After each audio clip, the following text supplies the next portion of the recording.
What's righteous, world? What's righteous? We back in the building. It's your boy, it's only Right John History TV. We in the building. Hope everybody had a productive day. It's been a crazy day today.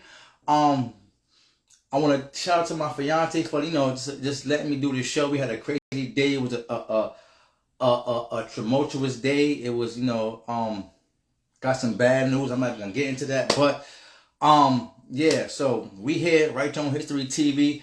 Joining me soon with my man Pierre. He's making noise in the trucking business. We're gonna talk about his journey in trucking. How he got started in that space, because as a young black man, it's hard to get into any industry and really make noise and create your own space in any industry. So we're gonna get in tune with Pierre. Some people know him as Wowo, you know what I mean? My man, he had a hell of a journey from his own cleaning business. Now he's one of the top. Matter of fact, I'm just gonna get into it. Let me pull up his resume real quick, because I don't wanna misspeak. I do not want to misspeak on my boy, because he's shutting shit down. He's a trucking entrepreneur. Shout out to Urban Bling. What's going on? Share the video, share the live. He's a trucking entrepreneur. Got his CDL in 2006. I'm just gonna run down his journey, and then when he comes on, he's gonna really break down the trucking industry, what it took for him to break into that space. As far as buying trucks, creating the whole business, the fleeting industry, and the whole trucking thing, and what it is to become a trucking entrepreneur, and being an entrepreneur, period. So quickly, my man Pierre, I hate pronouncing his last name because it's kind of hard for me. He's my man he's Haitian, so it has a little accent in there. But my man Wo, trucking entrepreneur, again, 2006, got his CDL. 2007, he was hired as a truck driver. 2012, buys his first truck, becomes the owner and the operator. 2015, starts a trucking staffing company, grow, and not only did he start a trucking staffing company, it grew to 2.5 million. 2016, starts a trucking company, which grows to 1.7 million. 2018, this is one of the best parts about this journey. He even put down his failures. 2018, he failed. Took a year off. 2019, came back, launched a fleeting company. In 2020, became the first black man to raise 1 million plus on equity crowdfunding. In 2022, 2 years later, his fleeting company has generated over 5 million. 5 million since the launch. Do you understand? Do you hear what I'm telling you? Over 5 million since its launch. Now, my man, Haitian born, came to Brooklyn, straight out of Brooklyn at 15. Did a year in college. He started the trucking company. And since he's been in the trucking industry, his business has generated, matter of fact, he's grown 4 businesses, which has generated over 7 million in revenues and successfully fundraised over 3 million. Do you hear what I'm telling you? 7 million in revenue. My man has 4 companies which generated over 7 million in revenue, 3 million in fundraising.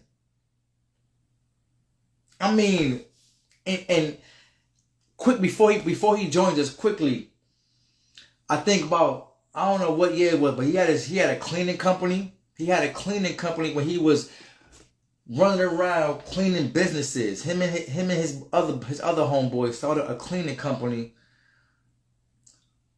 where they ran around cleaning businesses. I mean, I saw them hands-on cleaning other businesses, and that just grew. And I don't know what got him into trucking, but we will find out. We will find out his passion about trucking. He even put others on. He even teaching others how to grow their company, teaching others how to become major hitters in the company, in the trucking business. Matter of fact, let me see. He also became, in July 2nd, July 2020, he became the first black man to raise 1.7 mil max in all regulation CFE platforms. I don't know what CF means. I meant CF platforms. I don't know what CF means, but we gonna find out when he comes on. Founded his own black-owned trucking company, which grew to over $4 million in revenue in 3 years. Man, my boy is doing it. My man is doing it, man. I can't wait to get him on and really chop it up with him, because, boy, he doing big things, man. My man is doing big things, man, in the trucking space, in the trucking industry. And that's not easy to do, man. That is not easy to do. So, welcome, Right Here on History Live TV. Live guest, Pierre, trucking entrepreneur, trucking monster, trucking innovator. I mean, he does it all, man. He does it all. My guy's a beast. My guy is a beast. I'm not even gonna lie. So we're gonna give it some time, share the video, give it a few minutes. He's gonna come in and break down his whole journey and what even got him into trucking.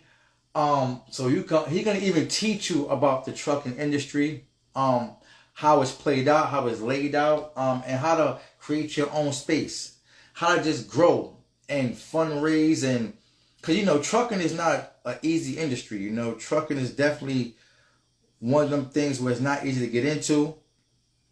It's not something you just wake up and do. That's really, you gotta understand the business. You gotta do your research, do your study. As in any business, you gotta do your research. But this is a different type of animal right here, man. So waiting for my man P to come on. I know he just came home from work not too long ago, so we're gonna get him in here. I just tagged him in the live. Again, it's your boy, it's only right. You're now tuned into Right Here on History TV. Again, this show is about highlighting progression, highlighting independence, highlighting the journey, because sometimes we don't get to enjoy the journey. We want to wait till we get to a certain stage and start celebrating. So now this is about enjoying the journey, celebrating the journey, celebrating you, highlighting you. And that's what it's about. So give my man a couple minutes. We're gonna get it popping. Share the live. Comment if you have any questions. I will try to get to as much questions you have while we're talking, while we're during the interview. And he's gonna answer as much questions as he can, but he's really gonna break down the whole trucking, fleeting, how he even got started in the trucking business to where he is today, how he was able to raise so much money in fundraising, his revenue process, and even if you involved in trucking, if you want to get involved in trucking, you can. This is the perfect time to be involved. Perfect time to tune in. You can learn something tonight. You're gonna learn something tonight. That is for sure. You're gonna learn something today. So that's what we're gonna do. We're gonna get it popping, man. That's it. We're gonna get it popping for real. Cause that's my guy. Look at my guy right here. Look at my guy right here. Whenever you're ready, homie, you send a request. I get you live and we get it, and we gonna get it lit. And we gonna get it lit, man.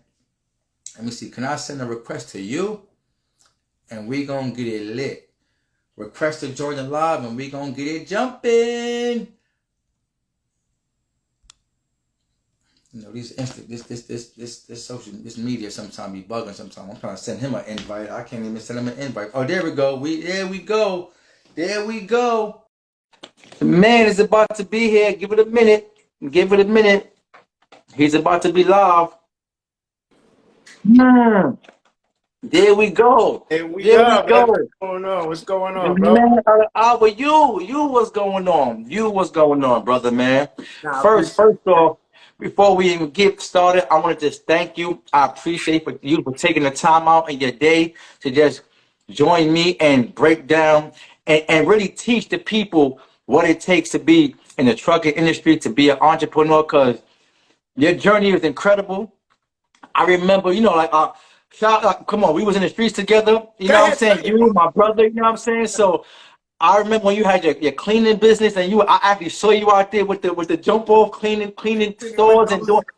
Yeah, so you are entrepreneur in so many ways, so many words, and I just want to give you some accolades. Like hold on, I want to run down this real fast because I gotta let the people know because I said it earlier, but I got the people gotta understand how serious you are in this business, man. Hold on, I want to just quick fast.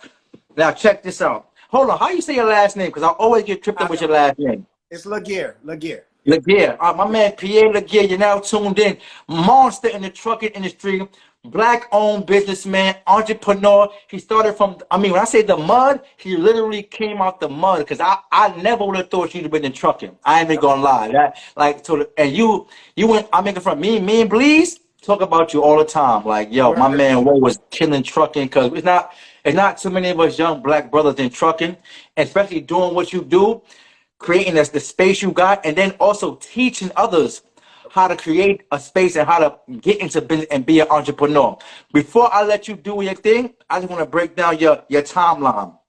And I love how you put even your failures in here. That's what I loved about like he never shied away from because you can't win unless you fail.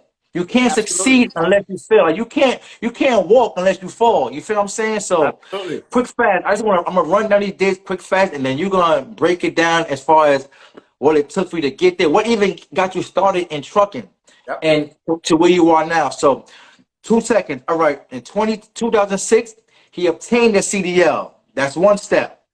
He started. He wasn't afraid to start. Step two, 2017, he was hired as a truck driver. I mean, 2007, Yep. hired as a truck driver. 5 years later, buys his own truck, becomes an owner and operator. Yep. 3 years after that, starts a trucking staffing company and grows it to 2.5 million. Now we're talking money. Yes, My sir. boy's not playing. So a year after that, starts his own trucking company, which grows to 1.7 million. Now my boy's beasting. That's right. 2 years after that, he failed in Wow. 2018. That he's gonna break down the failures and what took place during that time. Because I'm just a conduit. I'm just a pipe. I'm gonna let you explain your journey and what it took. A year after that, launched his own fleeting company. For those that don't know what fleeting is, he will break that down and what it takes to be a fleeter, if I'm saying that right. That's right. You are. um, 2020 became the first black man to raise over $1 million in equity on crowdfunding. Now that's incredible. Like this man is the space he's creating for himself, the legacy he's creating for himself is different because again, he's a young black man from the streets, but very educated and he studied, he did his research, and he also doesn't mind teaching those that don't know. Absolutely Teaching not. he's a young OG for real. We are looking at a young OG in the trucking industry. Now, after 2020 and 2022, let me get this right because it's crazy. His fleeting company has generated over $5 million since it launched. Now, do you hear what I'm saying? Hold on. Let me In correct that 20, real quick, bro. I'll correct that correct because that. that right here came out. I think it was like in the beginning of 2022. But if you add it now, we're almost at about $8 million in revenue. Oh So my goodness. So from 2006 to 2022, 14 years, my man has risen through the ranks and made a name for himself. Carlton wrote his name in the cement that's in right. the trucking industry. Now, I don't want to do too much talking because, like I said, I'm gonna let you break this down. Again, this is more than an interview. This is us vibing and you teaching us brothers and sisters, those that want to be in trucking, those that don't know about trucking. You're gonna teach them what it took, the hard work it took for you to get to where you are. Even talk about your failures and how did how did you fail and what did you learn from your failures, Mhm. which made you also grow again. So again, shout out to everybody tuned in. If you have questions and comments, please put it in the comment section. I'll try to get them as much as I can. But I'm gonna let my man P, some people know him as Woe. You know what I'm saying? I'm gonna let my man do his thing and he gonna break everything down. So again, I salute to you. Thank you for taking time out of your day to be a part of my show. And I just want to give you your flowers. That's why I got you here. I want to just again, I know you. I know. Maybe I'm talking fast, but I'm just excited because I know you and I watch where you come from, and I'm just so proud of you to know you and as your brother to just salute you. So that's what this platform is all about, just saluting people like you and the way you give back as far as knowledge and teaching others how to become an entrepreneur in the trucking industry. So again, shout out to everybody tuned in. My man Pierre, do your thing and let the people know your journey and what it took to become who you are and what you are today in the trucking industry. Man, thank you so much, bro. And first and foremost, I want to give you your flowers too, right? So a lot of time we wait until it's too late to give our flowers. And congratulations to Thank you you. and what you have Thank been you. doing. And just like you said, we grew up in the same hood. We grew up in the same community. And you know that there's only two exits from where we come from, 6 feet deep or 25 years to life. So the fact You're that you're right. still here doing what you're doing, right? The fact that your brother's still here. Now, shout out to Quan too, man. Yeah, shout Quan out, shout inspired me, out. man, as a family Yes. man. From what I see Quan do when it comes to his kids, man. So, like I said, man, flowers to y'all as well, because like I said, we grew up in a community where none of us know that we would be alive today. The fact that you interviewing me on what I've accomplished, the fact that you have a platform to even interview me, man, that says a lot about who we are, and that says a lot about Flatbush. So let's definitely put Flatbush Yes. on the map for sure. Yes. Shout out to Flatbush. Well, Yes, for before sure. we start, I seen two questions that someone had. I didn't want to, and you could get. I know you're going to answer them as you go along. But someone asked, "What was the crowdfund? What was the crowdfunding for?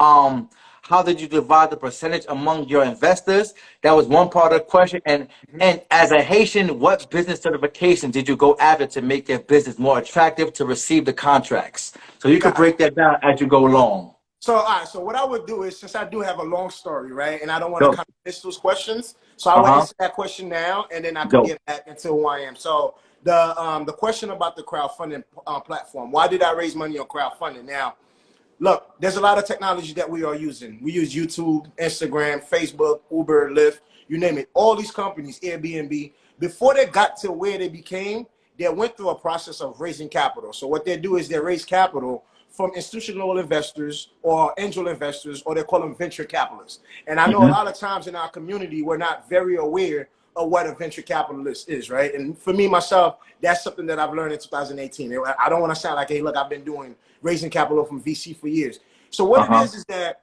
VCs, they invest money into ideas that can potentially become the next big thing, the Google, the next YouTube, the next Uber, the next Lyft. That's what investors are looking for. But the challenge is that, unfortunately, when it comes to minorities, when it comes to black people, we are lacking the opportunity to gain access in these rooms. So even if you look at Q3 alone this year, $15 billion was invested in startup ideas, and only 12% of that money went to black founders. 0.12, like not 12%, Mm. 0.12% Damn, that's under one. went to black. That's a very low number. And Uh that's huh. about, we're talking about $150 billion invested. So crowdfunding was created because I'm sure you hear that saying, the rich is always getting richer while the poor constantly getting poorer. Why is that? Because the rich have access to be in a room when the CEO of Uber was pitching the idea of Uber. The rich have access to the room when the founder of Airbnb was pitching what Airbnb was going to be prior to it become to what it was. But the reality is only wealthy people get to buy shares in those companies very early, like pennies on a dollar. So when those companies go IPO, which is initial public offering, when it becomes a company that we see on the stock market, that's when these investors make money. But all of us, we know about investing by going into the stock market. But the reality is, by the time you're trying to invest when a company is publicly traded, you're already late. That means the early Mm. investors already make up all the big bulk of the money. Now they're just dumping shares to the public. That's why they call it initial public offering. So crowdfunding was created because it wanted to kind of solve two problems in the venture space. It wanted to help, one, help minorities become investors and hold some equity in these companies very early, right? And at the same token, it was created to help founders raise capital. So what crowdfunding does, it say, well, you don't have to be this wealthy individual to say, hey, you got $1 million to put into Uber very early. But if you got $1,000, if you got $5,000, you can invest it into this company and get small ownership in that company. Now, I know you guys will say, well, $5,000, what does that mean? Well, I know an angel investor that invested $5,000 in Uber before they went public, when they was very private. And when Hmm. they went IPO, guess how much he made on that $5,000 investment? Just take a wild guess. I would say what a mil, 1.2. My man made $25 million on a $5,000 investment. 25 Damn. million. Now, you ask yourself, how many times we blow $5,000 in the hood on sneakers, popping bottles, impressing people that don't even care about us, that damn near want us dead. But those are the people that we want to impress. So crowdfunding allow people that understand the power of investing to come together to create a pool of money. So for me as a founder, when I was raising capital myself, the challenge was really hard. It took me a whole year to raise my first $300,000. Now, there's founders that had it worse, but I have a very unique story that resonated with a lot of investors, which we're going to get into. So for me, it had allowed me to go to that platform and share them exactly what I was going to build. But most importantly was I wanted truck drivers to become ownership in this company. I wanted drivers to have shares in that company. And I know that truck drivers cannot write me a $100,000 check or a $500,000 check, but at least every truck driver can put $1,000 into the company. So that's the reason I went towards crowdfunding, to give truck drivers the opportunity to become an early shareholder in that company, just in case if we do go IPO, 5 years from now, or we get acquired, which is getting bought by a larger company, those drivers will reap the benefits. So that's how investors make money when you invest in an early tech startup. You invest in it when they're pretty much value at $1 million or $2 million when when the shares are pretty much half a penny on a dollar. And investors come in and buy 100,000, 300,000 shares, sometimes 1 million shares, and they hold on to it for a good 10 years. Now, once that company becomes successful and go IPO, well, guess what? That shares that you bought on half a penny is now trading at $130 per share. You do the math. That's a lot of money. A lot of money. So that's exactly what crowdfunding was, and I wanted truck drivers, and I wanted the community to become a part of it, because one thing I realized is, as much as knowledge I have in trucking, as much business acumen I have, there's no way I'll be able to pull this off alone. I need a community with me, and I need people that believe in it, and I need people that's going to support it. So that's the reason why I went towards crowdfunding. So that's question number one. Question number two, how do you manage the equity component of all these investors if you're doing crowdfunding? Well, when we did crowdfunding, we did it at a $10 million valuation. $10 million valuation is pretty much saying, hey, look, it's like $1 per share, right? Because if we raised that 1 million off of Republic, but we had to give Republic 10% of our company for that $1 million. So this is what I'm saying was valued pretty much at $1 per share. Now, out of that, when we raised that money on Republic, I had about a little over 5,000 investors that put money in. You had the people that was putting $10,000, $20,000, and you had the people that was putting $200, $100. By the way, shout out to all the supporters as well. And I couldn't have done it without them, without their support. So I'm very humble, very honored to be a founder that are building something that people actually see values in. So that's the part where once you probably get that 10% of my ownership, I don't have 5,000 people on my cap table. Now, I know it's just so much. I could go into what is the cap table. A cap table, this is how you manage the equity ownership in the company and how much you allow investors to get in and what percentage of the company that they own. So on my cap table, I don't have 5,000 investors. I only have one line item, which is Republic. Republic is the company that I've raised $1 million from. So if anything was to happen, let's just say we get acquired, 5 years from now, we go IPO and we value a $1 billion company. Don't mind you now, Republic is going to make a hefty change, right? Because they bought 1 million shares, right? I mean, 100,000 shares at that price that they pay for it. So now you do the math. If the company gets sold for $10 billion, they own 10% of it. You do the math. That's $1 billion Republic get to make themselves. But what Republic is going to do is they're going to split that money across all the people that put the 300, 500, 10,000, 20,000. So I don't have 5,000 people on my cap table. And as a founder, when you're raising capital from investors, investors expect that you keep your cap table very clean. You don't want your cap table to be very messy, where you have a bunch of investors when you're a company that's not adding values. So luckily for me, I was able to really learn that. And I'm going to talk about how I was able to learn those things myself, especially being a truck driver, being a young brother from the hood. So I think those are the things that I've learned. And what was the third question? The third question was, okay, what certification did I get to help me build where I am now? Well, that's one thing I don't know if you remember, Jess. When I was in the hood, I did go to college and study electrical engineering. Yeah, and I remember that. Those times I was hopping the train to get to school, right? There was times the things that I was doing to get money to get to school that I'm not proud of, that we don't have to repeat here. But that's when I decided, I was like, you know what, man, I might as well just get my CDL. So when I got my CDL and became a truck driver, worked for XPO, worked for some large companies, I quickly realized that trucking didn't have an ecosystem that really teach truckers how to really become true entrepreneurs in the space, right? Because you got to think about it. Trucking is a very outdated industry. It's a white male dominated industry. They call them cowboys. Nobody really think about the business side of trucking. Everybody just want to drive. So for me, that was one thing that I saw that I was lacking. So at the time, Wagner College in Staten Island had a course for supply chain logistics, right, for about a year, which I applied for that course and I got accepted and did well, did graduate at the top of the class from that. So it's not a well, it is a certification because I was a certified kind of understand supply chain logistics, but I wouldn't say solely that's exactly what helped me get contracts or helped me build business relationship.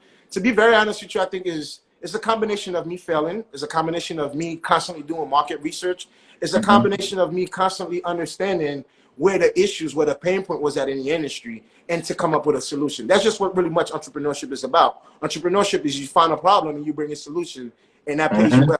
So that was one of the things that helped me, because not only that I understood trucking from a driver standpoint, but I actually took the time to educate myself on the business level in trucking. So I think that resonated with a lot of customers. Like I had contract with FedEx, UPS, DHL, Driscoll Food, Arizona Iced Tea, and still everybody like, man, how did your black ass get to have contract with these big companies? Well, it was exactly because I leveraged my experience as a driver. I leveraged my research, and most importantly, one thing that people are not going to believe that I leveraged the most was the community that I grew up in, the hood that I grew up in. And I think a lot of time we look at the communities that we live in and think it's a disadvantage, but to be honest with you, man, if we learn how to change our perception, we'll realize that's the biggest advantage that we have amongst any other race. The fact that we come from the mud, the fact that we come from the bottom, we have what's called grit, we have determination, we have something that called mind your business, right? So all these things, the street smart that I've learned, right, that helped me actually become who I am today. So I hope that answered the question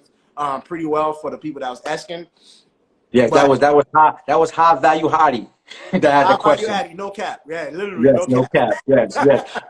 Before you get further, I got a question. What were some of the hurdles that you had to face as a from becoming a driver to becoming a part of the business side of trucking and being a young black brother? Because again, like you said, it's a white male dominated space. You don't see a lot of young black truckers out there, trucking. So what were some of the hurdles that you had to face, and how did you overcome those hurdles? Man, it was a lot of hurdles to come in, to be very honest with I mean, you. you don't gotta say all of them, but just the Just main a ones few, that yeah, for helped you. sure. Yeah. Nah, so one of the main hurdles that I faced, like when I got my CDL and became a truck driver, right, I quickly fell in love with the industry for what it was. It became a real passion thing. But also, too, when I got my CDL, in the back of my mind, I didn't get my CDL just to become a truck driver. I wanted to own 500 trucks, right? And I think the Okay. best way for me to own 500 trucks is to get a CDL and go learn the industry. So one of the biggest hurdle I had was I couldn't find mentorship, right? I couldn't find anyone that was willing to mentor me. I didn't understand exactly, pretty much one of the most important part was unit economics, understanding your business, understanding your numbers. These are the things that was very hard for me. And also when it comes to speaking with customers, that was one of the biggest challenges. But the biggest challenge out of all of them was access to capital, right? The Yes. number one reason why most business fail is lack of capital. And I think that was one of the biggest hurdle that I ran into, because I had great ideas, I had great solution to the problem, but having access to capital and having access to great people that can say, hey, look, how do we put our heads together and build a team and build this company, I would say is definitely one of the biggest challenges that I have faced. But also into the workforce myself there was a level of a ceiling cap. I believe I reached a point where I was at my ceiling cap where I could no longer grow. I wanted to learn so much more, but again, these companies, to say it was more like, we're not about to give you access to certain information. We're not about to give you access to this person. So that was one of those hurdles that I've experienced.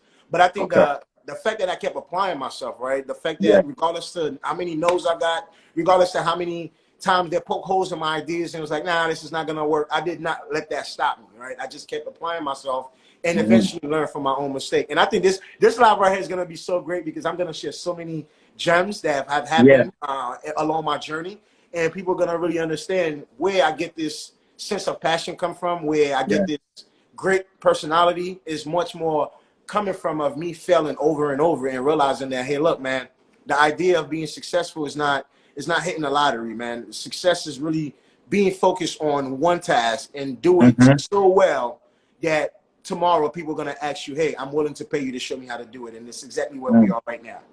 Oh, yes. But yes, Trucking. So why trucking? Just I'm not sure if you remember Yeah, this. yeah, yeah, yeah. Break that down. Why trucking? Yes, Cause you know it's funny, not to cut you. A long time ago, I applied to a truck in Wagner. I think it's Wagner Trucking. I forgot. No, Werner. It's Werner Trucking, word of and I trucking. had to go. I had to go to some. It was a bunch of.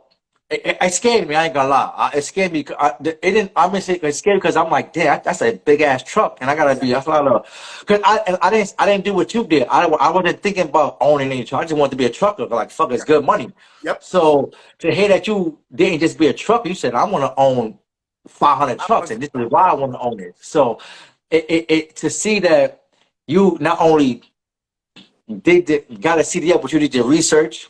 You Yep. knocked on doors. You were persistent. You didn't take one. You didn't take 10 no's as like, nah, this is it. And then you said, nah, y'all gonna let me in this. Y'all gonna let me in this motherfucker. Excuse my Man, friend, but y'all gonna let me in this motherfucker, whether you want to or not.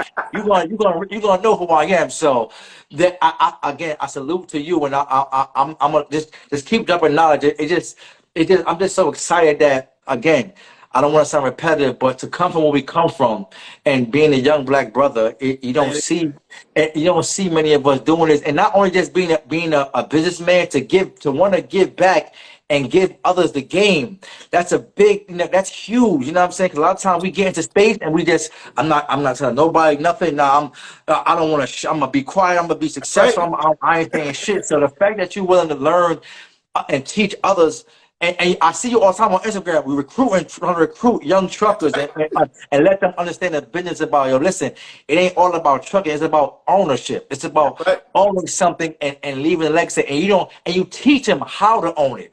You know, the Absolutely. steps you go through. So again, I just want to, salute to that and Nah, just man, keep going. Cause it's all good, brother. I, Another, I, just on that note, the reason I keep going about this is look, trucking is an 800 billion, not 800 million, not mhm, 800,000, an $800 billion industry heading towards a $1.2 trillion industry. By mm, 2027, trucking will be a $2 trillion industry. 40% of the workforce are minorities, but there's no ownership. Again, 40% mm, of the workforce are minorities, wow. but there's not really no ownership. And also, trucking employ 5% of the U.S. population. We're talking about 50 million people that Mm, depends on trucking to take care of their family and live a normal life. But we'll get back to that. wow. But anyway, bro, why trucking? Just I don't know if you remember, bro. Came from Haiti. When I Uh-huh. came here when I was 15 years old, and I came here with a dream of becoming a neurologist, like 100%. And I know my story is repetitive too, but I know there's a lot of people that haven't heard it yet. And I quickly realized, man, when I landed in Brooklyn on Troy Avenue to be exact, man. I don't know if you remember early 90s, the 40s, no joke, man. Church No Avenue joke. was no joke. And I quickly realized, I was like, wait, hold up. There's no way in hell I'm going to graduate alive to become a neurologist in this community. I said, Mhm, somebody's going to kill me or I'm going to end up doing the rest of my life in jail. So I mhm, started thinking like, okay, well, what is it that I can do to escape this community, right? I was always looking for an escape. Now, the fear of becoming a product of my environment, the fear of becoming a statistic, all of those things was my drive. But we all know 100%, just like I said on my post, on this live, I'm going to talk about things that I never talked about from any other interviews because I think me and mhm. you, we come from the same hood, the same Yeah, community. It's a little bit more, it's different. Now we could just have a yeah, real conversation. So yes. growing up in Brooklyn, you know how it is. You know how it is. We live in the 40s. 42nd Mhm. is full of blood. 48th is full of crip. And we're in the middle of all that mess, right? So that was the reality for me. And I was like, man, I need to escape this place. And as much as I didn't want to become a statistic, as much as I didn't want to become a product of that environment, the reality was I did become a product of that Mhm. environment. I did become a statistics. I started doing the same shit that I was afraid of when I first came here. I started hanging with the wrong crowds. I started hanging with the drug dealers. I started hanging with the gangbangers. I started hanging with, with the murderers. Again, because in those community, there is nobody that live around us that remotely look like success, but the drug dealers, right? They had the Uh-huh. nice cars, they had the beautiful women. So those are the people that we were looking up to. And I was like, man, something got to give. Summer 20, I forgot. Now, summer of 2002, I forgot. Lost about 3 friends, and gang violence. Yep, Killed yep. in the street. Rest in peace to them, and I don't have to talk about them. But I was like, you know what? I'm ready to get my CDL and get the hell up out of there. And man, I don't know if you remember, there was time I used to be on the corner on Troy and Church with 50 dudes, but I had a CDL book in my hand. I was studying to get my CDL. And everybody's like, yo, what is this dude on the corner smoking weed, hanging with 50 killers with a CDL book in his hand? Every day I kept applying myself. Then finally got my CDL, went to work for a company called XPO Logistics now. At the time, it was known as Conway Freight, which is one of the largest companies that exist. They're doing about over $20 to $30 billion in annual sales. So I worked for them first. Then I moved to Jersey, left Brooklyn, moved to Jersey to go drive for them. I didn't have a car, but I was hungry. I wanted that change. I don't know if you ever be in your car driving, you see somebody on the highway walking with their book bag and ask yourself, where the hell is this dude going? Well, that was me when I first got my CDL. I didn't have a car. I used to walk on a highway to get to work. And then after I get off of work, walk back on a highway to get back home, because Jersey is not like New York where the bus system's running 24/7. After a certain time, it's over. It's a wrap. It's a wrap. And starting as a driver, they give me the night shift. So I had to walk to work, right? And then walk back home. So that experience humbled me. But again, I knew what I wanted. I worked for that company for 3 years. Then I left, and I went to work for a company called Performance Food Group. Now, this is where my real entrepreneurial journey started. Working for Performance Food Group, I started doing food deliveries in the same college that I was going to, bro. Right? The same college. And to be honest with you, I was ashamed. I was embarrassed. I didn't want to be seen. I was always trying to rush, get in and get out. And one day, I remember my math professor, he saw me, he said, Pierre, what's going on, man? Is that you? I'm like, yo, why you screaming my name so loud in the hallway, bro? Chill. Like, he's like, what's going on? I said, yo, man, stop. He's like, what happened? You don't look comfortable. I was like, I'm not comfortable, bro. I said, I dropped out of school. Here I am with a hand truck with cases of water in it, delivering waters. I don't want my friends to see me. I don't want nobody to see me. He's like, why? I was like, I don't want nobody to think I'm a loser. He said, loser? He said, well, Pierre, how much money are you making per year? Just believe it or not, at the time I was doing $93K a year on the loan. Nobody know. $93,000 a year. He looked at me and said, man, listen, half of these kids are going to graduate. They're not going to see $93K. He said, I need you to own it, be profitable, be the best goddamn trucker you can be in this goddamn Now, as cheesy as it may sound, right? That message really resonated with me. I was like, all right, cool, thank you, appreciate it. Give him a dap and grab my hand truck, and I was out the door. But the whole time driving back to Jersey, the thought was in my head. I was like, wow, he's really right. Well, as I was driving, I was trading stock, and I'm not a pro at trading. I was just doing the best I could at the time. And I remember I did about $47,000 trading Solar City Corp, right? And that's how I purchased my very first truck. I was like, you know what? My professor's right. I'll give this a shot. And that's how I purchased my first truck. Purchased my first truck. As soon as I got into trucking, now I was making good money as an owner-operator. Now, as a driver, I was making $93K a year. As an owner-operator, I was making $200,000 a year, right? But again, nobody knew that because trucking is not that glamorous lifestyle. I wasn't walking around showing off, none of that. But I stayed in progress, you know, you're learning about the trucking, but I quickly realized, I was like, wait, hold up. I'm a truck driver, but why there's a middleman dictating where I go and how much I'm getting for the load, which is the brokers. I was like, something is not right. I need to learn more. So that's when I applied myself to Wagner College to go learn about supply chain logistics. And what it did, it kind of showed me trucking on a macro level, but I was much more eager to learn trucking on a micro level, like boots on the ground, the day-to-day operation. So I also went and applied myself to become a freight broker. Now, in freight broker school, that's when I realized how the entire industry take advantage of truck drivers, right? Drivers spending average 250 nights away from their family. The food option is horrible. 1 out of 7 of drivers are suffering from diabetes. Truckers have the highest divorce rate in the industry. And I was like, wait, hold up. Why am I doing all this work? But there's a middleman that's sitting at home. Yeah, I'm making $200,000 a year, but there's a middleman sitting at home making $500,000 a year, but he's not driving trucks. I was like, wait, it ain't add up. That's when I said, you know what? I'm going to go into entrepreneurship. Now, before I was able to do that, bro, my truck at the time, like I said, I was making good money, $5,000 to $7,000 a week, right? Take home. And I got into a car accident. And I started going through a divorce. I had lived in Jersey at the time. Again, I was living my life. The whole time you see me in Brooklyn sometime, I was just coming down to get a haircut. I was living in Jersey. I'd done enough right? So, coming down to get a haircut. Now going through a divorce, got into a car accident. Not in the truck. I got into a car accident, and I hurt my back. I was out of work for 11 months. Okay. I had a BMW. I had 3 payments left on the car. It got repo.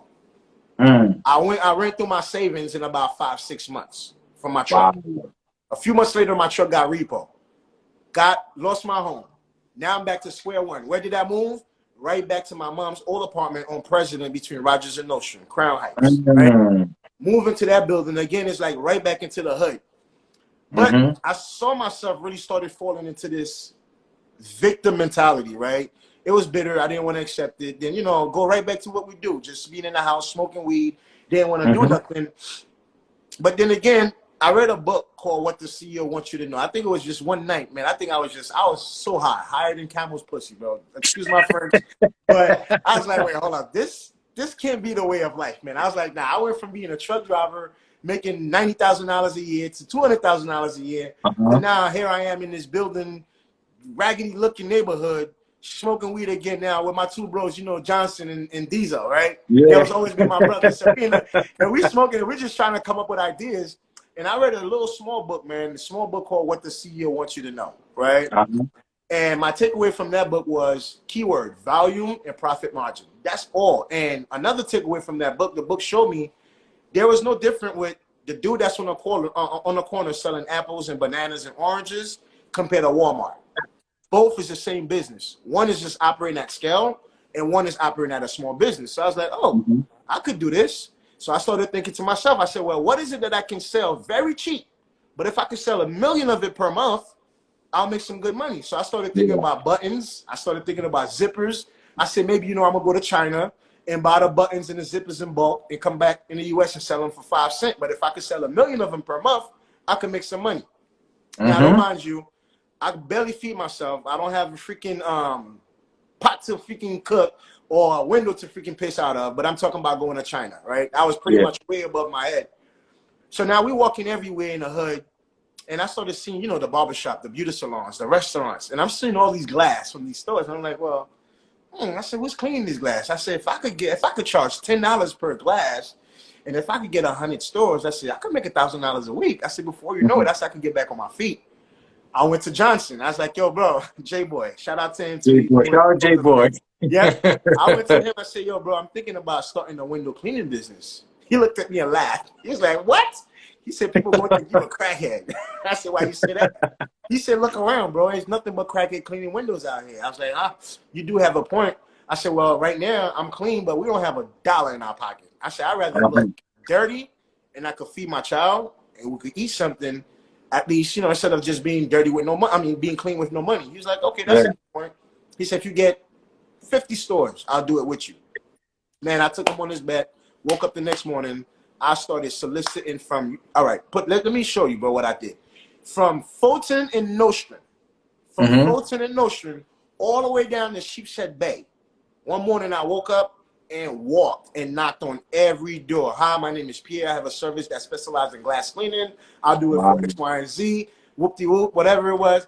Man, that same day, bro, I had 72 stores that agreed for me to clean their glass. Right? Wow. So I Wow. went home, borrowed $80 from my little sister. I was like, yo, sis, I got this. I said, I got the next best idea. Trust me, we're about to make $1 million. And she was like, oh, please, you always got the next $1 million idea. Just, yeah, whatever it is, right? I said, no, sis, trust me. She was like, what is it? I said, I'm going to clean windows. She bust out laughing. She's like, you can't be serious. I said, yes, sis. I said, trust me. I said, look at the numbers. I said, all I need. I said, look, with 100 store or $10, I said, I could make $1,000 a week. I said, that's $52,000 a year. But I said, if you operate at scale, we get 10,000 stores. I said, yo, we could make $1 million a year. She's like, oh, please stop. She's like, here's the money. Go ahead. Do whatever you want to do. Man, I took that money. I ran to Home Depot. Got me some bucket, got me some scrunchie, got me some lime green shirt. As a matter of fact, let me show the people's here. I remember that. So, bro, I was off to the races, but people didn't understand when I was cleaning windows. I was pretty much out on my luck. I done lost my truck. But you had a mission. But you had a mission and an end goal in your mind already. Absolutely, and that's what I always tell people. When I was cleaning windows, right? I didn't see myself just as a guy cleaning windows. I saw this as an opportunity. This was this right here. If y'all can see this is the three guys. The two guys I'm talking about. This is me. I remember Johnson, that. Yo, cleaning windows, right? wow. So, man, we was off to the races. Now, same thing. When we started cleaning windows, I didn't want nobody in the hood to see me. I'm like, damn, I don't know how people are going to feel on Church Ave. I don't know how people are going to feel. I was good when I was further down on Nostrand and Fulton. I was good when I was in Sheepshead Bay. But once I hit Nostrand and Church, I was like, okay, it's about to be real now. Now I'm going to about to be real. That know me. They're going to be like, what's going on with P, man? Pierre done turned into a crackhead out here. Like, what's happening? But I was like, you know what? I said, I don't think people understand the dream because I was like, yo, I'm gonna really turn this into a multi-million-dollar. Yeah, I ain't gonna lie.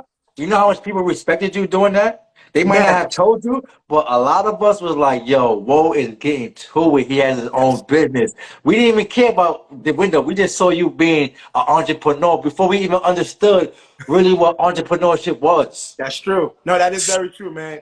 And I took that idea, man. I ran with it, man. We ran a play, we ran a bag on that, and did almost what 60K in like 3 months, man. Just Mm. running, cleaning windows. We had a team. We got different stores. We had all the 7-Eleven stores, Metro PCS stores. We had dental offices. We had You was banks. killing them. You had the Man, whole listen, Flatbush. You had the whole them in Flatbush. You was killing the whole Flatbush. everybody. Bro, I started recruiting young dudes from the You hood. was It was like, yo, killing them. give up your own route. I was like, hey, look, Uh-huh. I'm gonna set up your own route. Here's the uniform. And they was like, yo, why do I have to wear this bright lime green shirt? I was like, hold up, listen to this. I said, if you look on Nostrand Avenue or Church Avenue, it's double-sided. There's stores on both sides of the street. I said, if you Mm-hmm. want across the street, you cleaning this restaurant right here. 9 out of 10, the restaurant across the street is gonna see you. It's gonna be like, oh, wait, what is this? Oh, can y'all come and clean my windows too? That's how I was Smart. able to scale. I was like, yeah, put on Mm. this lime green shirt, let people see a stained glass, all the other business owners, because they're gonna some of them are tired of really drug addict coming to clean their glass because they have a Uh-huh. image that they have to keep for their businesses. So for us, the way we did it more like a franchise model, it really worked for the business owners because now we had access to the kitchen, we had access to the entire restaurant. They trusted us. Mm. Crackheads wasn't getting that. Crackheads was just getting outside. They wasn't even able to come in to do the inside. But the fact that we come off as a franchise, we started from Uh-huh. $10 from the window, but it ended up being a $200 job because they said, hey, look, we want the floors done. We want the tables white. We want the cabinet. We want Look everything at done. So that. Look at we that. started building that. And still to this day, there's one restaurant called Chloe's in Brooklyn, which is a restaurant that even the owner, he's Haitian too. I remember we used to clean the floors, scrub the floors in our restaurant. People used to look down on me, man. Every time I get to Brooklyn, every time I go to Brooklyn, I make it my business to go sit in that restaurant and eat a meal. I put my goddamn suit on and sit down. The owner look at me. Sometimes he can't even look at me in my eyes, Mm. simply because the way he used to talk to me when I used to come Uh-huh. and clean, like talk to me like a nobody. But again, I learned how to swallow that pride. I could have lashed out. It was like, man, who the fuck you talking to? You know who I am? Like, nah, I put all that shit aside, swallow all the pride, let him say whatever he want to say, look down on me how he wanted. But again, every time I come to New York, I at least go in that restaurant and spend $500. Even if I'm not eating all the food, ask Twin. We just go up there and just order a bunch of food, just sit there. And I know he's like, wow, these are the same guys that should just really Yep. come and clean my stuff. Now he's asking me, how can he invest in trucks? Mm. Look at One thing. that. Look at that. So that story now, when we got to a point, I was like, you know what? I said, yo, Zoe and Johnson, I was like, I think y'all can handle this. I said, I want to run the same play in trucking. I was like, the same Mm. thing I just did in the window space. I was like, yo, what if I do it in trucking? So I used the same idea. I was like, well, what if I build a staffing agency and hire the drivers, right? Charge the companies $35 per hour, right? Pay the drivers $28 per hour and keep Mm-hmm. $7 per hour. You do the math. Drivers are working on average 70 hours per week. And I'm making Mm. $77 per hour on a driver. I said, well, what if I hire these drivers, groom them, train them how to be professional, how to be presentable, and then outsource these companies to these trucking companies? How would that work? Man, I launched Mac Transport Staffing in 2015. Man, Mm-hmm. same thing. I launched the business. I remember I ran out of some money. I needed $5,000 to get my insurance. I went right back to the block and got everybody together. I said, look, y'all, I got this play. I got $10,000, but I need an additional $5K to get my insurance. I said, hey, look, I know all of us don't have $5,000 to give me, but I said, hey, look, I did the math for everybody. I said, yo, you, Fan, you smoking X, Y, and Z amount of weed per week. I said, yo, Spliff, you smoking X, Y, and Z per weed. Hey, Wrecker, you smoke X, Y, and Z per weed. Ism, you smoke X, Y, and Z amount of money per weed. I said, look, if you guys can just stop smoking for 30 days instead of buying weed, save that money, give it to me. I said, I promise y'all would never have to buy weed again. I said, anything y'all want to smoke is on me. Niggas like, nah, fam, we ain't got it like that, you know. But I understand. I'm asking for $5,000. It's not that much. It's like, everybody's like, yeah, I get it, but smoking was much more important. I get it. Like, we all smoke. Mm-hmm. Like, man, I'm not about to stop smoking to give you my money so you can invest into your idea. So I met my early partners, which is Sean and Julio. Shout out to them too, man, because they came in and saw what we were doing. It was like, man, we all in. They give me the money. I got the insurance. Now I got the business. I got the drivers. I don't have no account to put the drivers in. And don't mind you, I sold the hell out of that business. Now, I think I remember I had Mm-hmm. like 13, 15 drivers. And they're like, wait, hold up. Where we working at? My car I lost. I remember I bought a Honda from somebody in Brooklyn for like $700, bro. It was a Honda Uh-huh. Civic, two-tone. The hood was black and the rest of the car was silver. So I'll set up interviews with drivers in Dunkin' Donuts.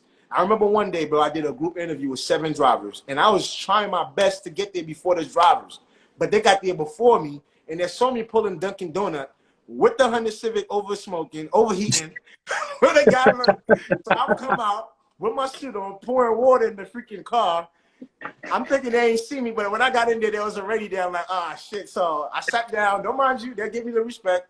They heard everything I was saying. And then one guy was like, well, Pierre, this just sounds great. I think I really like what you're doing here, but how are you going to pay us if you can even fix your car? I'm like, ah, shit.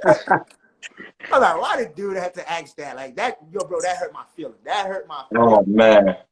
And I said, you know what? The first account that I get, or the first $10,000 that I make, I'm gonna buy a car. But it's not my car. But I'm gonna buy that car just for business, because Mm-hmm. not only I lost those drivers, I lost another account. Called Maximum Food. Right? I went to a meeting with them. Did great, man. That was this close to signing a contract. They saw me leaving outside again, pouring water in my radiator because my car was overheating.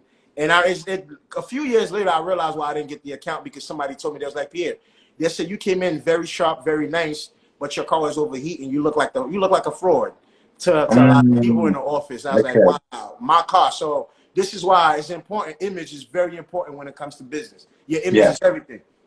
So I said, okay, you know what? Fine. So I said, you know, I started knocking on doors. The first company I knocked on was Driscoll Food. And I went to a company, Arizona Iced Tea. Knocked on the door. I was like, look, my name is Pierre. I have this service that specializes in glass. I'm sorry. I could provide you drivers. I know what to do. No, it was Driscoll. I'm sorry. They was like, we don't use staffing agencies there. The guy was closing the door in my face, bro. I put my foot by the door. I saw his name on the tag, Gary. I said, Gary, I promise you, I know what I'm doing. I said, give me a shot. I guarantee you won't need to be looking for no drivers. He looked at me up and down. He said, you sure you could do deliveries? I said, man, I know Brooklyn like the back of my hand. I said, put me to the test. Gary was like, all right, come back tomorrow at 5 a.m. We'll try you. Came back, 4:30 in the morning. I'm sitting in a lot. Gary saw me. He's like, oh, man, you again? He's like, just wait there. 5 o'clock, come there and call me. 6 o'clock, come there and call me. 6 o'clock, bro, it's 9 in the morning. I've been there since 4:30. They ain't called me, but I'm still sitting outside. So I go knock on the door again. As I'm knocking on the door, the guy opened up. He's like, oh, I was just coming to look for you. He was like, by the way, we had a driver called out. Here's a route. It was about 8 stops, about 600 cases. He's like, bro, if you knock this route out, we in business. I'll give you a contract. Man, I got in that truck, bro, ran through that route in Brooklyn. Now, remember the last company I used to work with, Performance Food Group, I used to do food deliveries in the 18-wheeler, and I was delivering 2,000 to 1,800 cases per day in Brooklyn. So when they give me that little box truck with 600 You cases, like 600? That's man, nothing. I'm gonna knock that out. Man, I left the terminal by 10 a.m. No lie, bro. No cap. By 2 p.m. I was back in Jersey, fully completed, done, route done. So I come in the house, I come in the office to give the paperwork. He's like, whoa, what's our product? I was like, everything is delivered. He's like, you sure? I was like, yeah, I'm sure. He's like, no way. I was like, yeah, I'm sure. He's like, nah, you gotta come and meet the president. I stopped him right there. I was like, look, I don't want to meet the president. I don't want to work for y'all. I said, I want to work with y'all. I said, don't try to hire me as a driver. Hire me as a staffing agency and let me be the company that provides you with the drivers. He looked at me. He's like, what the hell is going on? It's like, I've never seen a driver come in my office telling me that he don't want to meet the vice president of the company. I was like, yeah, I mean, I want to meet him, but I don't want you to introduce me to him in that sense. Like I'm this hell of a driver that you guys are going to try to freaking hire as an employee. I was like, I want a contract. Yeah. Took me to the vice president. Vice president was like, you sure you have drivers? I said, yeah, I have drivers. Put me to the test. Start my contract right then and there. Agreed to my rate. Now, here's the problem. I had 0 drivers, right? None. So now I'm like, oh, man, these people are going to they're going to catch me in my lie one day. So on my way home, I stopped at Arizona Iced Tea. Ran the same play. I was like, hey, my name is Pierre. You know, I've been driving for X, Y, and Z. I know you guys have a challenge with finding drivers. I have this service here. I could get you drivers whenever you need them. They looked at me up and down. They was like, yeah, cool. Give us your information. We'll call you if we need you. Bro, that same night, 2 in the morning, I got a first call from Arizona Ice Tea. They're like, hey, is this Pierre? I was like, yeah, that's me. They're like, yeah, you the guy that came here earlier? I said, yeah. He's like, well, my boss left your car here. They said you have drivers. You can get us drivers whenever we need them. I said, yes, that's true. He said, well, we need 3 drivers by 6 a.m. Can you help? Man, I was like, hell yeah, I can. First driver is going to be me. I had another good driver at a company I used to work with that I had told about it. I was like, look, bro, if I get my first account, are you rocking with me? He's like, hell yeah, just let me know. Shout out to Chris DaCosta too. That morning, man, I called him right back. I said, hey, look, man, I got 2 drivers. Unfortunately, the other driver, he just got snatched from another company. He won't be able to come. I was lying, but I didn't have those drivers. Me and DaCosta showed up. Bro, we got the job done. On my way home, finishing that job, right? As a matter of fact, it was an evening shift. We started about 5 p.m. and got off about 5 in the morning. On my way home, the first company, Driscoll, they called me. They're like, hey, you the same guy that said I need you. If you need drivers, we can call you, right? Did you sign a contract? Yes. I said, yes. It's like, okay, or you agree with the race? I said, 100%. He's like, well, we need 10 drivers by tomorrow. I said, oh, shit. What am I going to do? I don't have 10 drivers. So I asked Chris again. I was like, yo, Chris, we're going to have to tough this one out. I said, look, I don't have 10 drivers right now. This is so, last minute. I said, if you look on the contract, I did say to give me at least 24-hour notice. Don't just call me at the last hour saying you need drivers. But I said, unfortunately, you calling me, 5 hours, before the shift started. I said, I don't think I could get 10 drivers right away, but I could get 2 for sure that can come in. There's like, look, whatever you have, just come in. From the first company straight to the other company, now we're doing another route. Now, we're not even supposed to do that because it's illegal. As a driver, you're supposed to go home and rest. But at least we wasn't on the road driving long distance. We was doing local runs. So I went to that account. And from there, man, I started recruiting drivers. And the first thing I did was I paid DaCosta. But for me, all the money that I was making, I was putting it aside because I know one of the problem I was going to run into was payroll, right? Yeah. These customers are paying you a net 30, but the drivers have to get paid every week. So I said, you know, I'll be the sacrifice now, and let me just drive and build as much money as I can. And then when I have the money, I can start hiring drivers. Man, before you know it, another driver telling another driver, another driver telling another driver. Because my staffing model was different from traditional trucking. My staffing model was, look, if you have a CDL and you have a wife at home, there's certain things you want to do. Instead of just working traditional schedules in trucking, doing 30 days on the road, I say, look, every Sunday you just tell us what days you're available to work. So drivers saw value in that. And before you know it, man, I had 90 drivers. I was doing business with FedEx, UPS, Driscoll, Arizona, DHL, LNA, man, you name it. The NFI, the largest trucking companies in the country that Pierre Womack, had contract with these businesses and built. So that's how I was able to build that staffing agency to $2.5 million in revenue in 18 months. And I realized, like, wait, hold up. I got a lot of drivers, not too much accounts. I said, well, maybe I need to start my own trucking company. I took some of that money and started my own trucking company. I started with 3 trucks and scaled that to 26 trucks in 9 months. 26 trucks, 9 months. And also did 1.7 million in revenue, my first 9 months. Now, shit is getting real. Now I'm running 2 businesses simultaneously by myself. That was my biggest mistake. I couldn't delegate. I was the driver, the supervisor, the dispatcher, the sales guy, the safety guy. I was my own accountant. I was my own attorney. I was everything in that business, right? And that's one thing I've learned. For all the entrepreneurs out there, learn the importance of building a team. You're not going to be able to do everything. You need to find you the people that are solid, that's very knowledgeable in these fields to do. As a business owner, you should not try to be your own salesperson, your own safety guy. Find people that know how to do these things and put them in place, which is the power of delegate. But I didn't know all these things starting. Thought I was Superman. I thought I could do it all. But now, here's the kicker. I'm making good money. I don't know if you've seen, this is now, I got an Audi. I'm driving an Escalade, brand new 2018s, like clean. I got Rolex watch, Cuban link chain, like, oh, I'm feeling myself now. Everywhere in the hood, like, yo, bro, like, yo, everybody's calling me a scammer, everybody calling me the dope boy, but nobody knows that I'm running successful businesses. Everybody just thought I was strapping or I was scamming. So every day after work, man, I'll go to the bar, play, spend money. Bro, I took care of some good people, bro. Like, I spent a lot of money. I don't regret it. It's a lot. It's a learning experience for me. But, bro, I blew a couple, I mean, not on people, but a couple $100Ks. On just having a good times with my bros, just, living life. Because, again, we're not used to that. Now, here's the kicker. My son was born in 2017. which is my second son. I'm sorry. I have 3 kids now. You probably only know my daughter, but my other son was born in 2016, or he was born into money. Like, he had the best baby showers. You know it. Like, and then my other son was born, and he was born with Down syndrome, right? Okay.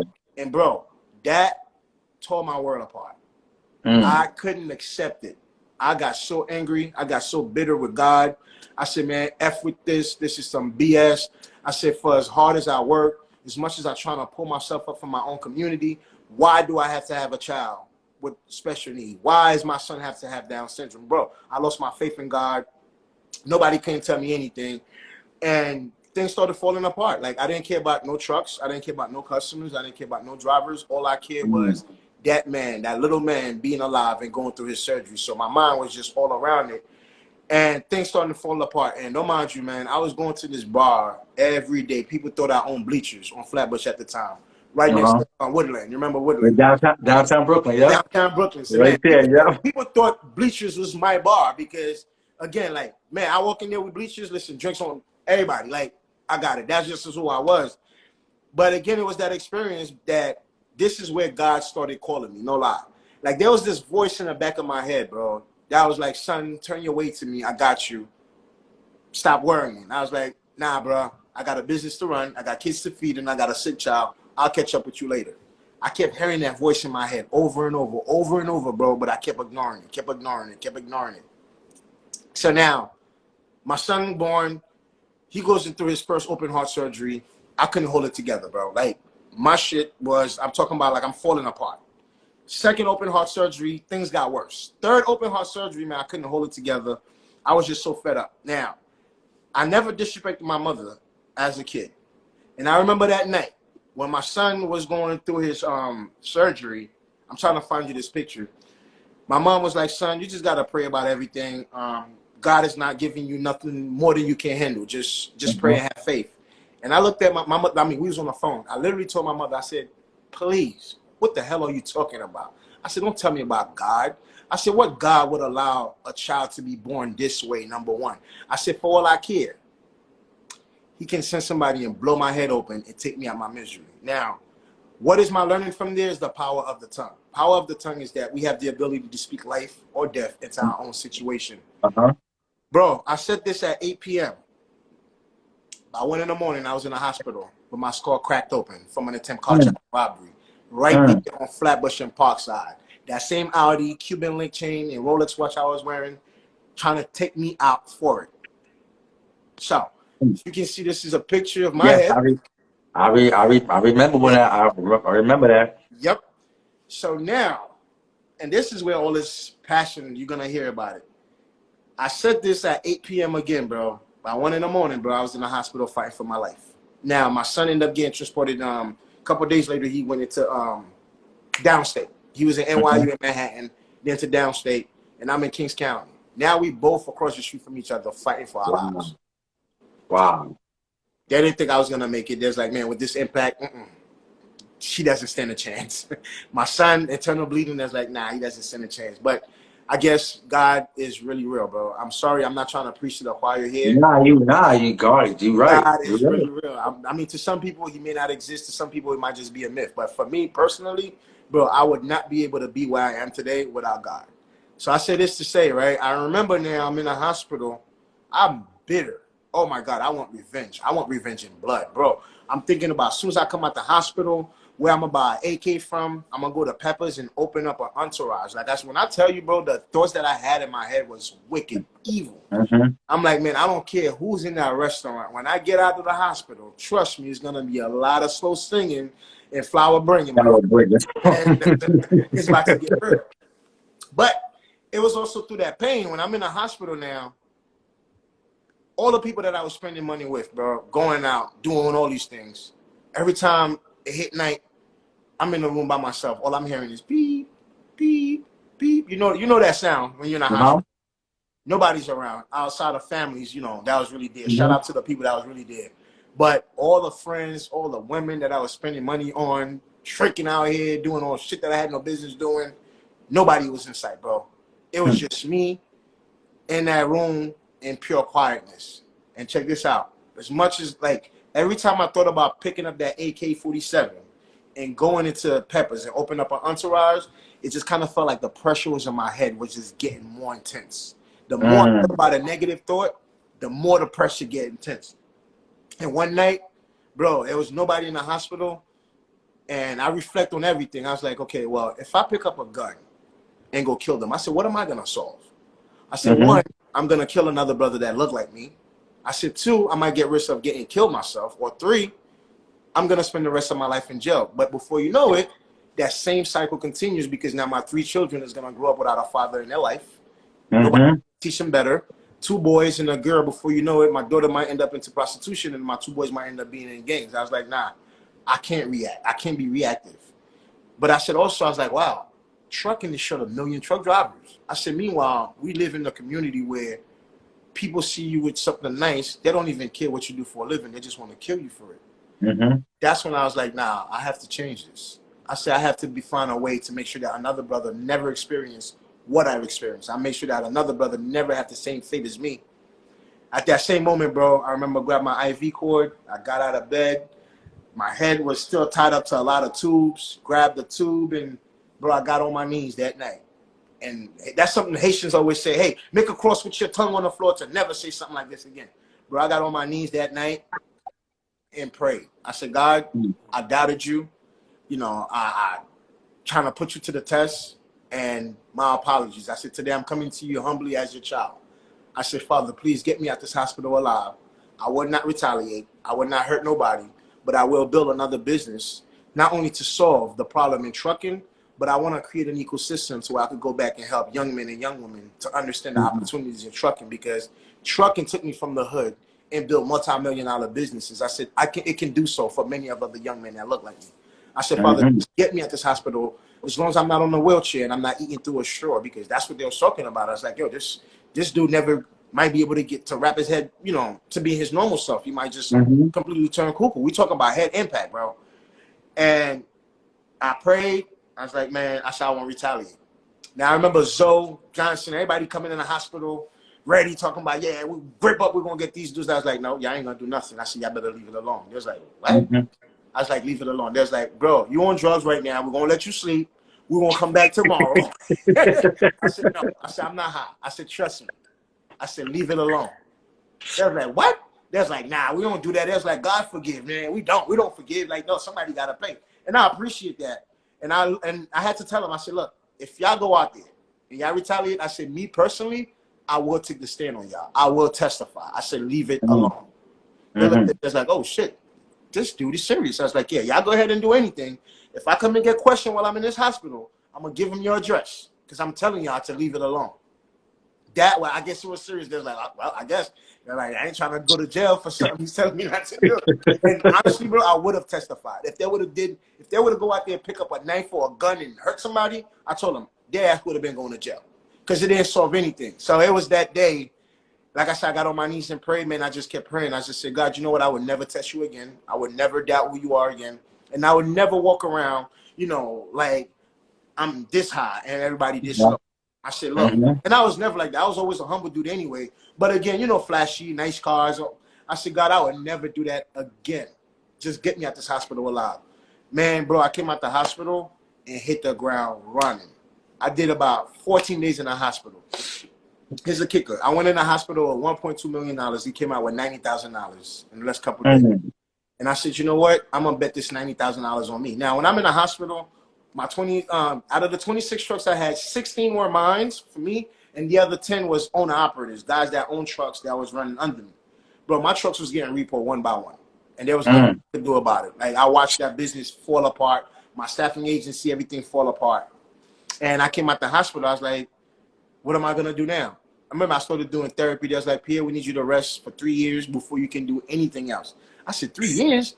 I said, I can't have a $92K for 3 years. Like, nah, man, something got to give, bro.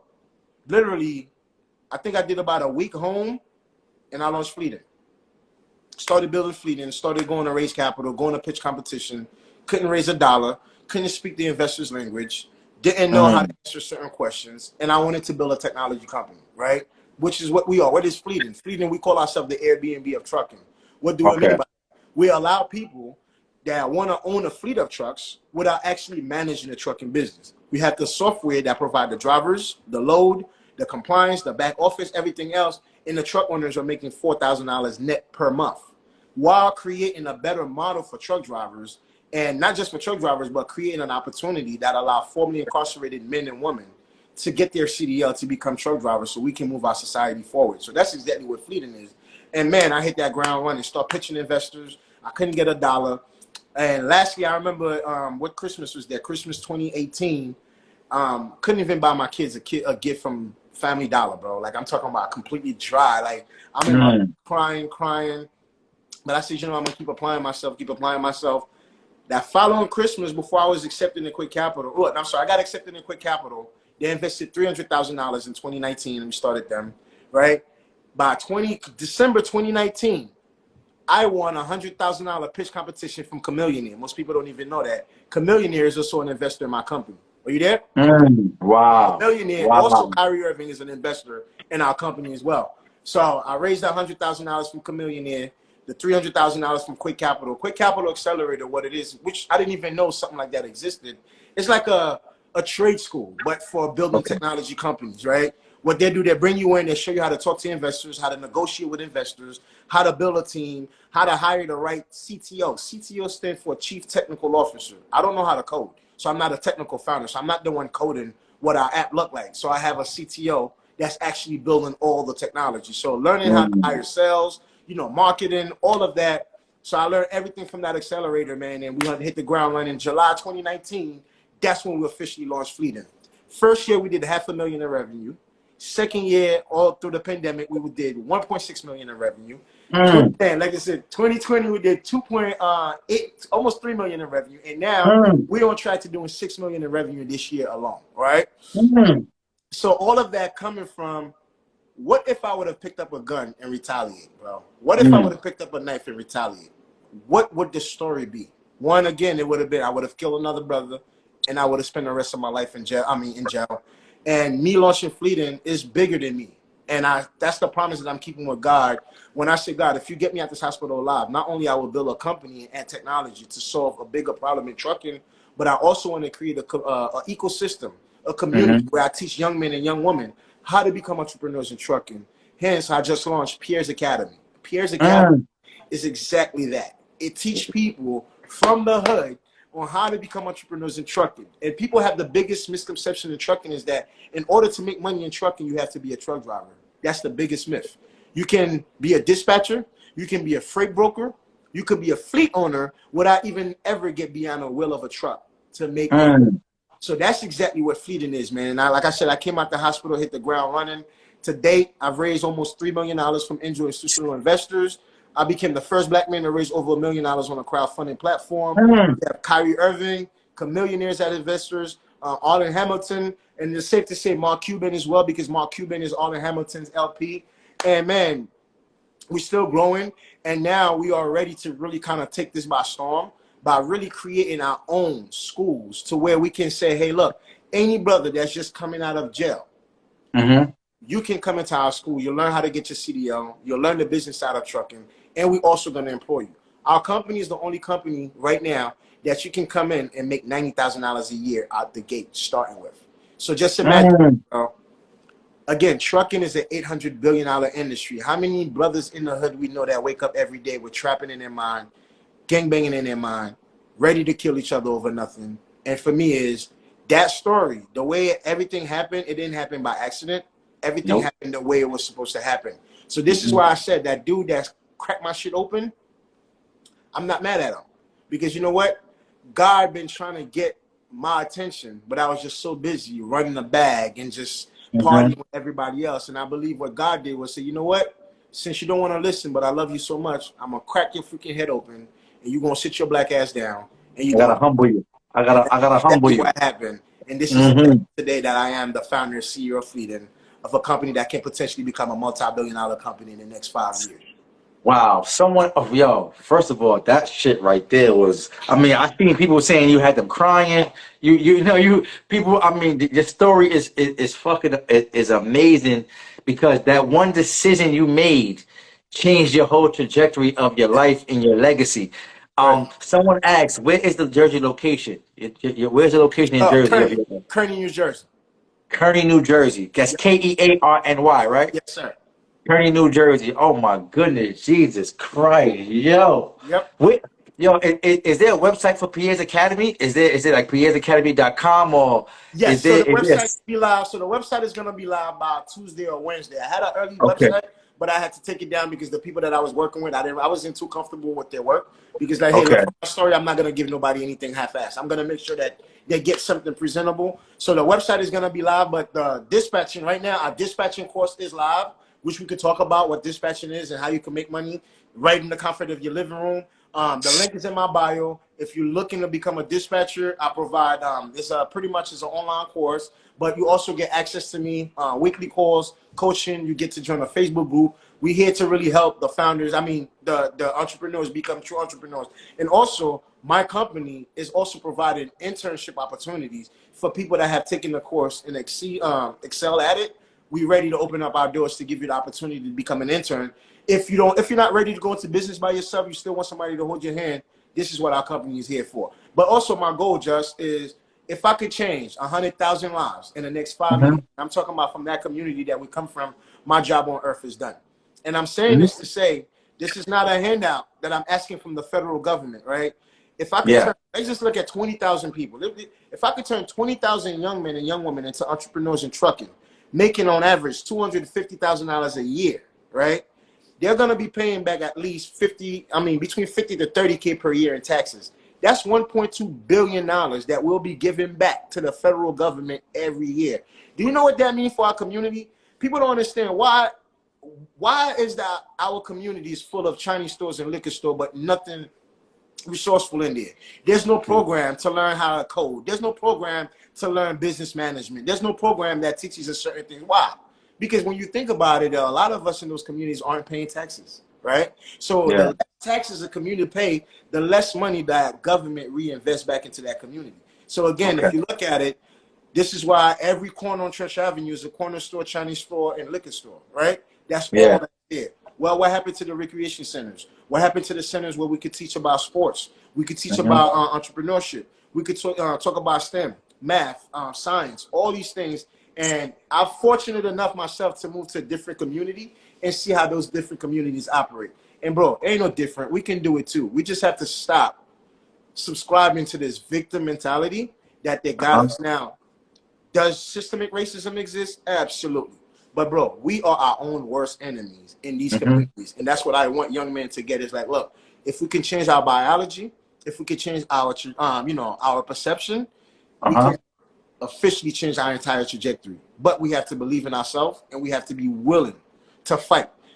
Last thing before you go, I know you got a lot of questions. Niggas in the hood. I'm gonna use the word. I'm ready to Niggas sign. I'm ready to get signed up. I know that. I gotta, nah, for real. Because there's a few people that's first they said, is it affordable? They want me to send you the information. So we definitely gonna, because I'm in PA and it's mad little shit out here, and I could be if I learn from you, I could be able to reflect what you did and bring it out here and do the same thing you're doing out here again. Like, yo. Go ahead. Do your thing. You will make a killing, right? You in Pennsylvania. Pennsylvania is a hub for trucks. Yes, it is. Looking for those support. A dispatcher. Okay, what is a dispatcher? The dispatcher is the person that helped the truck driver find good paying load from a broker. So just like if you're looking for a house, you go to a real estate agent to find your house in a community where you want it at, right? So that's exactly what a dispatcher is. A dispatcher is the person negotiating with the broker on behalf of the truck driver. Like there's load board, I show all of that in there. If you're booking a load from Pennsylvania to New Jersey, let's just say that load showing is $1,000. You as a dispatcher, your job is to call that broker and say, hey, I see you got a load for $1,000. Can I get it for $1,500? He might be like, nah, I can do it for $1,500. The best I can do is 11. And you're like, all right, well, shit, can you do 12, right? So all you're doing is negotiating on behalf of truck drivers so you can give truck drivers a better opportunity to make better income. But we'll talk about that more in depth. Like I said, because I got time today. Trust me. We got time to talk about this.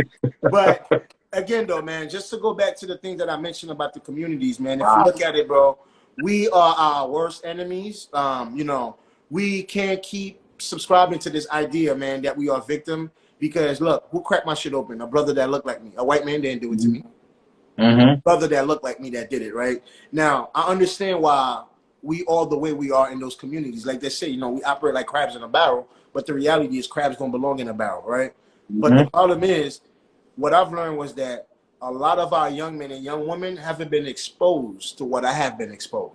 And the Mm-hmm. reason I was able to expose to that is because I applied myself. Oh, another part. I also won pitch competition at Harvard University. My name is on the wall at Harvard University, which is a dream Wow. college that I wanted to go to, right? So this is just to show Wow. y'all, you know Hold where I on. came from. No, sir. This is recorded, High Value Hardy. This is recorded. I will have this. I will be able to repost this. I will put it on YouTube. So this is recorded. This is because it's live don't mean it's not recorded. You'll be able to come back on my page and see it. I'm gonna have it on YouTube and all that. So it's recorded. But Harvard University, that's Yes, crazy. sir.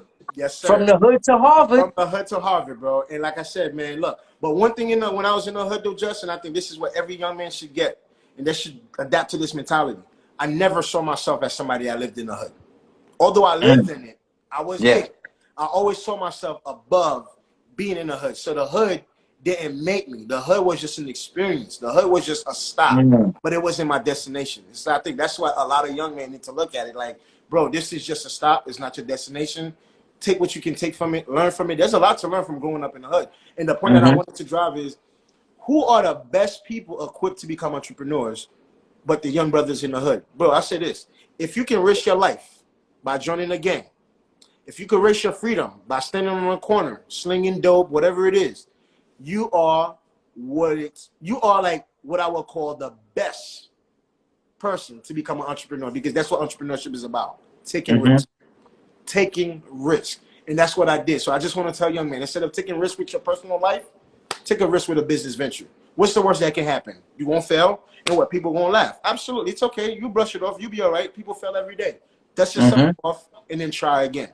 Because there's one thing of people laughing at you for trying, for building a business, but there's another thing when people laughing at you when you behind bars and your baby mom is getting fucked by everybody else. So you understand what I mean? So we have what it takes. We can change our trajectory. We can change our life story. Just I like the name to write your own story. We need to understand that we hold that pen, nobody else, and we get to write the chapters of our lives. So if I could teach young men to understand that part, bro, I promise you, man, my job is done on planet Earth. Yo, man. Oh, yo, this right here, so powerful. People ask, is it affordable? First, I want people to follow. I'll put his link, his handle in the comments. Please follow him. It's also in tapping as the title. Please follow my boy. Yo, I know we went over my hour time, but it wasn't about that because God is just here and He took Right. control. If my fiance is watching, I'm sorry. I'm coming to bed soon. I just had to let the people know what's going on because this right here was it's so powerful. I want to just get these questions up. Someone asked, is the academy affordable? Is it affordable for because you know everybody don't got it. Is it affordable? Will the Here's what I'll cost do. cover? So right now, so to be very Go honest, ahead. the course is $997. But anybody that reached out and sent me a DM and said just right that they heard this live, I'm willing to give them a 40% discount. All right, you heard it here first. Reach out, say just right. It's only right. Mr. Write Your Own History. Those three names. If you watching this live, send them in a DM. Send a DM. I already got people commenting about they want to get their kids involved. They want to know more about this. This right here, just hearing that story was fucking retarded. If you don't believe that God is real, He is a Man. testament, a living testament right here. When something is meant for you, no man, no woman, no entity, no force can stop you. This was meant for you, bro. This was fucking meant for you, bro. I believe it, bro. For you to go through what you went through and come out on top. Yep. It's freaking crazy. Like it is unbelievable. This was awesome. Like I don't even. We gotta have a part two for the simple fact that there's so much. There's so much to learn and so much in the industry you're in to learn, and so much people want to know. And we gotta have a part two. I want to apologize because someone requested to go live. I didn't want them to go live because I didn't want them to interrupt your story. But next time, I might just have people go live with us That's and fine. ask questions. Nah, Not you know what I mean, and have a bunch of people come in and out and just ask questions and just get to know you better and get to know more about the industry. Cause this shit right here, I got chills. People were crying. People, you know what I mean?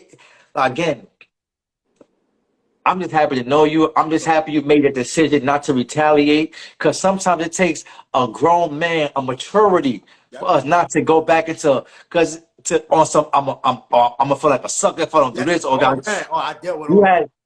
had you was faced with a choice, and God said, if you go this way, I got you. You go that way, I'm not messing You on with your you. own. And you made the right decision, and it's about to change your legacy, not only for you, for your kids, for the Yes. ones you're teaching, for the people you come in contact with.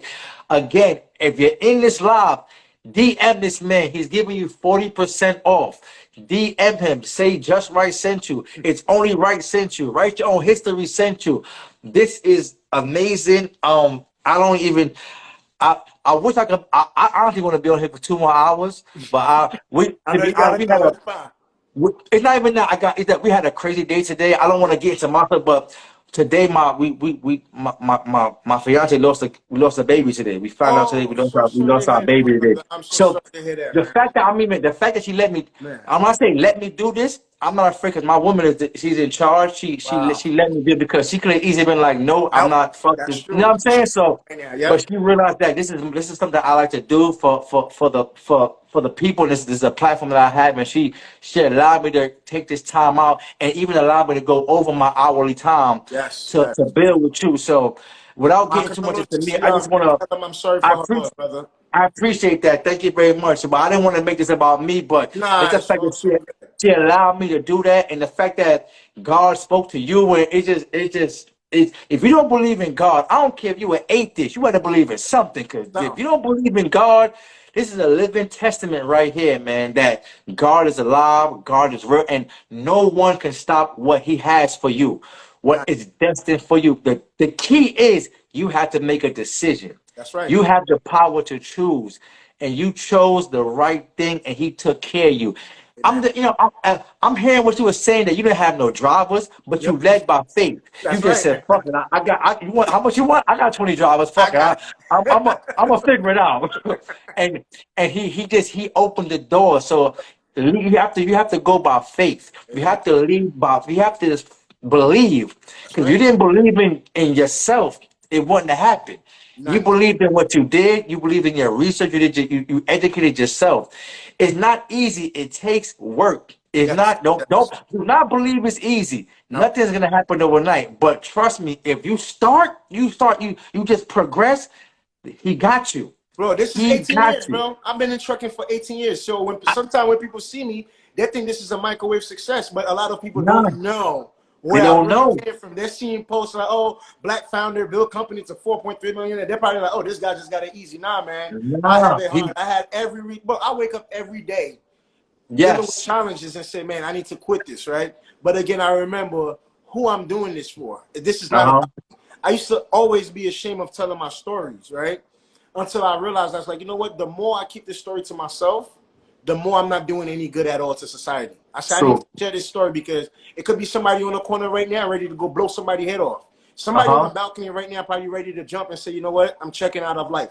By hearing that story, if you give them a push to say, you know what, I can do it. Again, my job is done. So this my story is not about me. My story is just really showing people exactly what God can really do in your life if you're open Yes. to it. If you open your heart and Yes. open your mind. Yes. Oh my goodness. I got chills. I'm so happy we did this, and we gotta. I'm thinking about doing part two. I think I got the next two Mondays booked, but we gotta do another one where we I'm can definitely allow people to go live and ask questions and really feel this because this right here is different. I mean, it is amazing. I didn't even know the story to that extent. I knew a bunch of it, but to the extent you just said, it's like, God, yeah. what the Bro, I went through whoa? hell, man, and Like I'm still fighting an uphill battle. and to think that even though he's successful, he's still going. It's still challenging. It's Yep. still things he's overcoming. So don't think you're gonna reach a certain plateau and think it's gonna be easy. No, sir. New levels, new devils. New devils, that's right. You It know what I'm gets saying? harder. It doesn't. It gets harder, but you have to believe in you. And like someone said, you walk by faith and not by sight, Amen. and that Ooh, is the bars. key. You got Bars. to believe in God, man. And I'm not a preacher. I don't even pretend to be a preacher, but I know God is real because I wouldn't be where I'm at, you wouldn't be where you at, Amen to and that. I'm dead serious. I gotta hit you up tomorrow or something because I want to find out more info about this whole trucking thing I because got you. it is each one teach one, man. That's Each one it. teach one, and And I'm here, bro. this is amazing, man. And yo, I thank you, bro. I thank you so much for dropping knowledge and just we might have said, like you said, we might have saved somebody's life tonight. You Yes, might have sir. saved someone's life tonight That's true. just by hearing your story. That's true. So That's true. and like you said, if you could just reach out and if people could just understand and believe in themselves that if you can sell drugs, you can do trucking, you can be an Absolutely. entrepreneur, you That's can true. take the same risks That's right. and change your legacy, change the trajectory of your life. Amen. But you have to believe in yourself. That is the key. It's not going to be easy, my man. You see, my man was damn near dead. You were That dead, you like you were look, dead. I got a plate in my forehead. I live with a headache 24/7 of my life. As I'm speaking to you right now, my head is pounding. But you know Look at what? that. That headache humbles the hell out of me. That headache reminds me every time. Every time that headache comes in, I was like, okay, I got work to do. I can chill now, right? This Yo, is where I gotta push the pedal to the metal. Like, so for me again, man, God work in mysterious ways, bro. Like I said, there's mysterious so ways. much. I always tell people that plate is on my head is like a cross that I'm carrying, but that cross humbles the shit out of me. It showed me never to look down on people. It showed me to never get too high on my high horse. Yeah, okay, yeah, Uh-huh. you made millions of dollars, but guess what? God can snatch that shit from you at any given moment and put you right Any back in given, square one. So yes, you none of can. it is real. All of it, believe it or not, I call it an illusion in reality. But at the end of the day, what's bigger is the fact that my faith is one of the best part that I have about myself. Not the money that I've made, not the money the investors invested in me. Because at the end of the day, you could give me all that money in the world. If I didn't have the right mindset, I would have blew that money probably living fast, balling on the ball. Uh-huh.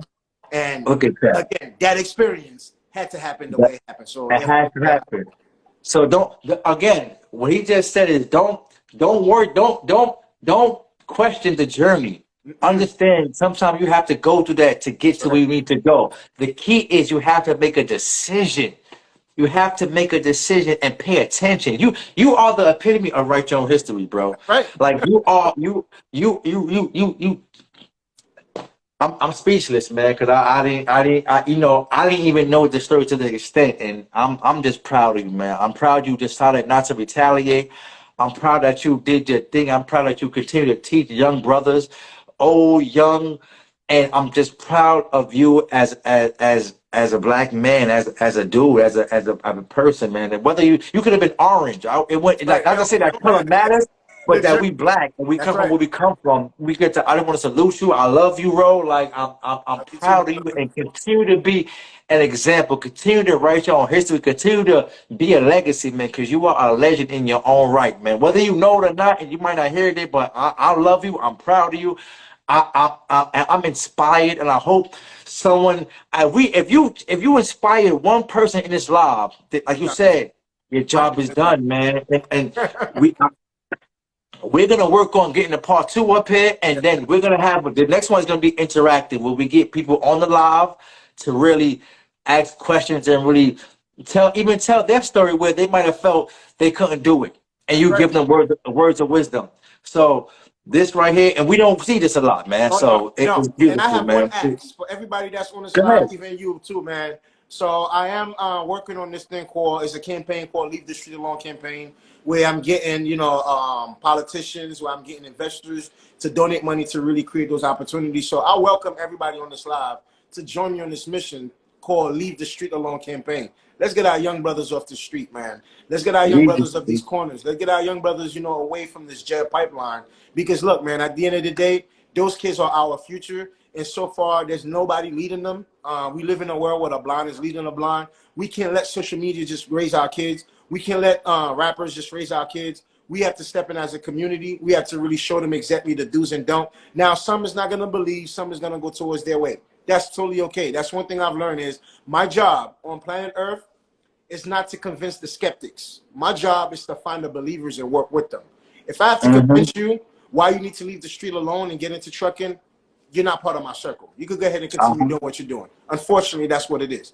But if you're That's what ready it to is. take that next step and ready to change your life and make a difference in your community, make a difference at home, please send them my way. Like I said, I'm willing to mentor, teach, whatever I need to do to show these young men business acumen, how to become true entrepreneurs. Now, it doesn't just have to be trucking. It doesn't just Uh-huh. have to be trucking. Anything entrepreneurship that they need to learn, this is exactly why Leave the Street Alone campaign is about. And I'm going to bring CEOs that build multi-billion-dollar companies into these networks, CEOs that build $100 million companies. Like I'm going to bring real people. One of my investors, I ain't say this, is Kevin Chenault. Kevin Chenault is actually the son of Kent Chenault. Kent Chenault is actually one of the very first black men that becomes CEO of a publicly traded company, American Mm. Express, right? We all know Mm. American Express. Yeah. So CEO is a black man. Probably a lot of us didn't know that. His son invested in me. So those are the type of people. Those are the type of people I'm rubbing shoulders with. And I'm letting them know, like, look, in our communities, we didn't even know the CEO of American Express was black, right? Nope. So I told him, I was like, look, the brothers of where I'm from need to hear your story, because that's how we Mhm. get inspired. That's how we believe we can do it. By somebody seeing that, man, if Pierre did it, I can do it too. And that's what we have to start, exposing them to those opportunities, not exposing them to crack house, trap house, and Mhm. and gun towing. No, we had enough of that. At some point in time, we have to take accountability in our own community to say enough is enough. We have to protect our women. We have to protect our daughters. We have to Yes. protect grandmothers in those communities. And Yes. nobody's coming to save us. And that's what it took for me to realize that I need to change was no one was coming to save us. We have to do it for ourselves. And I want to Yeah. show young men how to do that. Yes. Oh my goodness. This is I'm so humbled right now and blessed that I even know you. Because if I didn't know you, we wouldn't be having this conversation. So even me moving to Troy Ave when I did was God already had this in mind. We didn't know it 18 years ago though. That's But true. here we had this. As long as I took the right steps and you did, we would link up like this again. Yeah. And this was a beautiful interview. Again, people watching the live, hit him up, DM him. You saw the live. He's willing to give 40% off. He's ready to teach you, your children, whoever it is, mentorship, entrepreneurship, and just how to be your own boss and ownership. Again, Leave the Streets Alone campaign. Hit him up again. I will be putting as much info as I can on my page, my Facebook page, my Instagram page. I'm speak to Ro tomorrow or before this week is over, so find out more, and I'm gonna pass it along to the people that's willing to learn. Like again, like Harriet Tubman said, I would have freed more slaves if they knew they were slaves. If they knew they were slaves, They knew they were you slaves. gotta know that, like you said, ain't nobody coming to help us, man. We gotta help ourselves. It starts with us. Now, Man, with that line you just dropped, before you go, this is the last one I'm gonna drop. go ahead. We reference Harriet Tubman all the time, but there's another reference talking about that from Nat Turner, right? Uh-huh. And what Nat Turner did during the slavery revolt in 1828, real quick, is he got a bunch of slaves together. I don't remember the exact figure. Let's just say it was 1,000. He got 1,000 Mhm. slaves together. He said, how many of y'all are willing to die for your freedom? Step up. Let's just say 700 slaves stepped up and the other Mhm. 300 didn't budge. He turned around and said, well, in order for us to be free, now he's speaking to the 700 that stepped up. He said, in order for us to be free, we have to kill these 300 Negroes 300. first. Because these are the Negroes that's going to go and tell Mas, so we fighting for freedom. Uh-huh. So what I mean by that is we have to learn how to get rid of some of these Negroes in our neighborhood that's poison in our neighborhood. They got to True. go. Because they Right. are stopping the investment of the investment of our people. They are stopping the betterment of our people. And we need to identify these Negroes and get them out of line. They cannot be part of this circle. Unfortunately, Facts. that's what it has to be. Facts. Yo, I want to give you a round of applause, man. I'm proud of you. We're gonna chop it up about part 2 because this is demanding a part 2.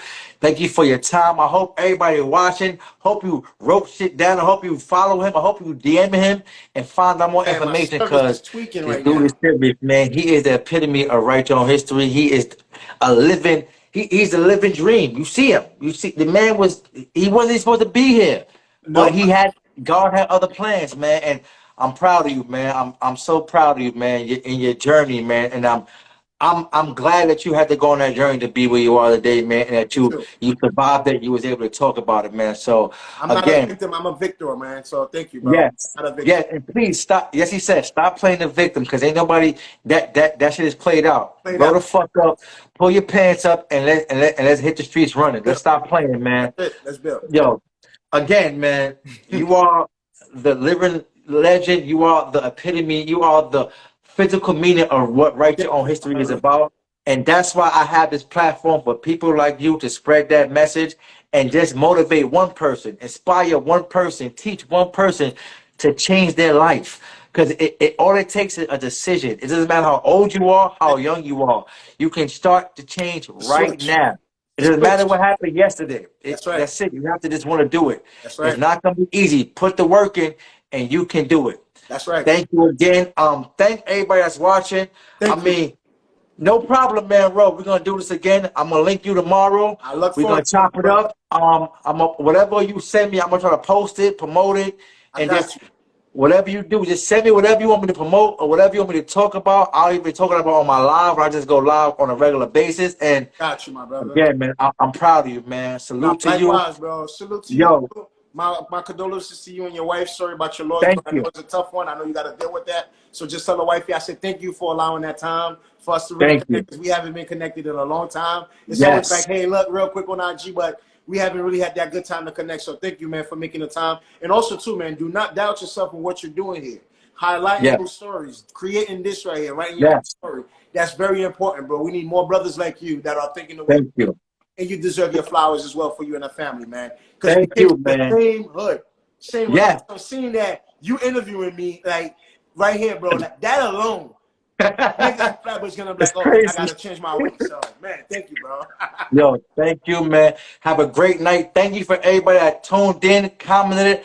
I'm sorry if I couldn't get to all your questions, but we will have a part 2, and it'll be more interactive where you as a viewer can go live and ask your own questions, and you could chop it up with Pierre yourself and learn more, because the story is just the beginning. This is just the beginning, man. So thank you, man. Yo, Yes, sir. bro. Thank you, my brother. Appreciate it. No problem, man. I love you, man. Have a good night, man, brother, You too, man. man. Salute to Stay you, brother, safe. man. Salute to you and the You family. already So know. everybody, thank you for watching. Like I say, stay tuned. There's more to come. Thank you, bro. Thank you. Bro. Whoa, whoa. Now I'm not